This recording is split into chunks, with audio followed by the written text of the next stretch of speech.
The body field is an energetic field filled with patterns of information. All of the organs in our bodies generate their own specific fields. One organ in particular seems to generate significant fields which affect the entire body.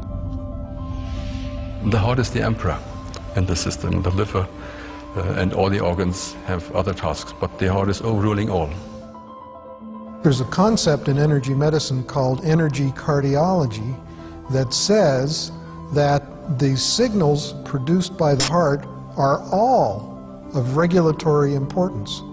The heart is constantly emitting sound, pressure waves, heat, light, electrical, magnetic, and electromagnetic signals. All of the cells in the body are receiving these different kinds of signals at different times because they travel at different velocities through the circulatory system. The heart generates by far the largest rhythmic electromagnetic signal in the body. If you look at this magnetic field as a carrier wave, it's being modulated with information. So it's the carrier wave for information.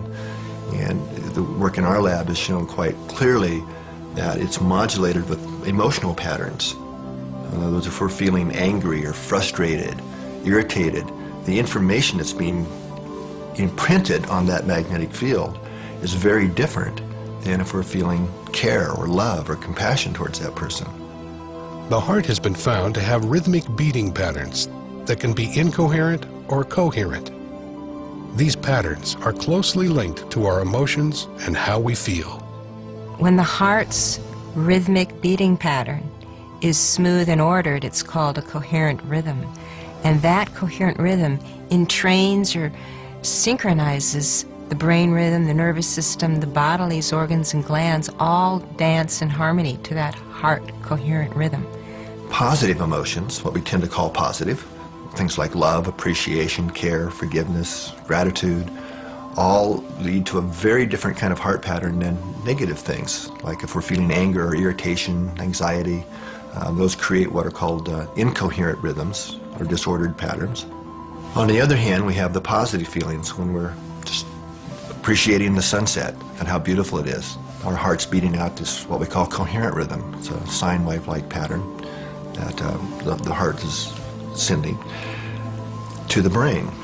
And we call it heart coherence because in research we find that the heart has to get into this synchronized, coherent, rhythmic pattern of heart rate in order for the rest of the brain and the nervous system and body to entrain and synchronize to that powerful rhythm. So it starts with the heart. When we feel the pulse, what we're feeling is the pressure wave created by the beating heart. It's not actually the flow of blood, it's the pressure wave. So every time the heart beats, that pressure wave goes to the brain and throughout the body. And if we look at the brain level, that pressure wave synchronizes all the neurons. In fact, the brain would be in trouble if it didn't have that synchronizing signal to kind of give us a global synchronizing effect. When someone is in coherence, you can often feel their love or their compassion or their gratitude radiating. Coherence is the optimal physiological state that underlies learning and performance and facilitating the body's natural regenerative processes.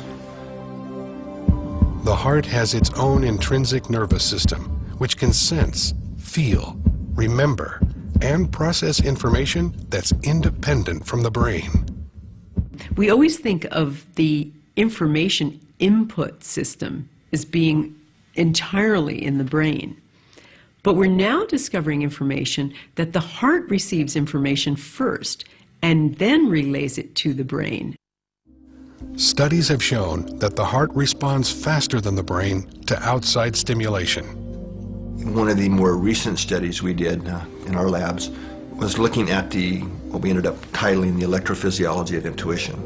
And there was some previous research that had been done showing that the body would respond in a way that would predict a future event if the future event was emotionally significant and relevant to the person. Participants were attached to sensors to record their brainwave activity, heart activity, and heart-brain interactions. A person would be sitting in a computer, push a button, and then we're recording physiological data, and 6 to 8 seconds later, you would be shown a photograph. Okay, then the photograph would be from two opposite ends of the spectrum of emotional arousal.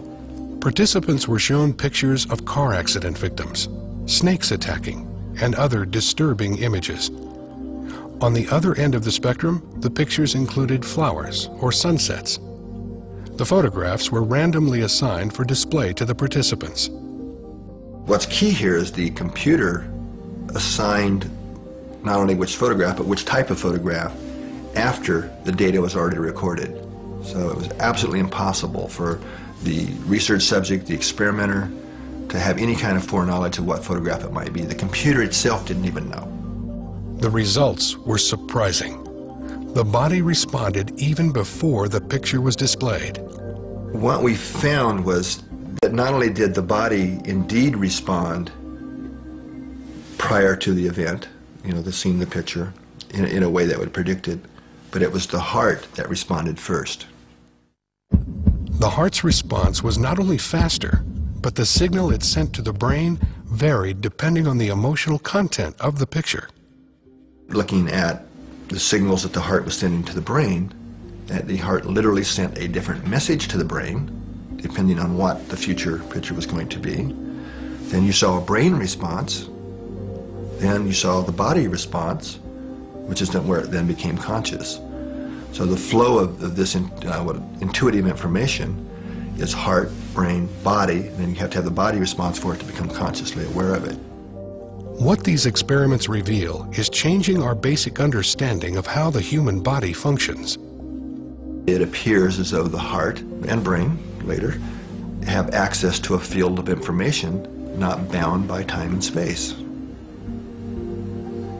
So if we're talking kind of quantum holographics or quantum physics, that's old news. We're really starting to have ways now of showing that we really do have an energetic or an electronic system. And that's really primary, that it's really not bound by time and space. The heart is connected to a field of information and intelligence that's different but complementary to the field of the brain. It's very clear these neurons in the heart and the brain part have short and long-term memory. They process information. It's a functional brain. Other researchers theorize that the heart may be the master organ for imprinting information into the body field.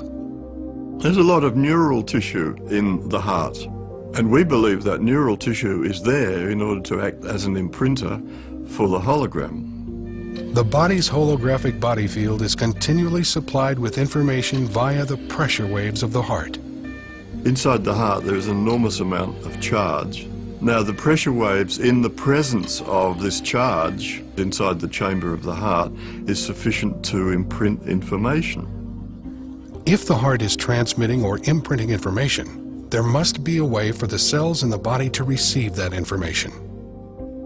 There are receptor protein cells on the outside of the cell which are simply there to receive environmental information. How is my day today? What is going on out there? What does the body want this little cell to do today? You see what I mean?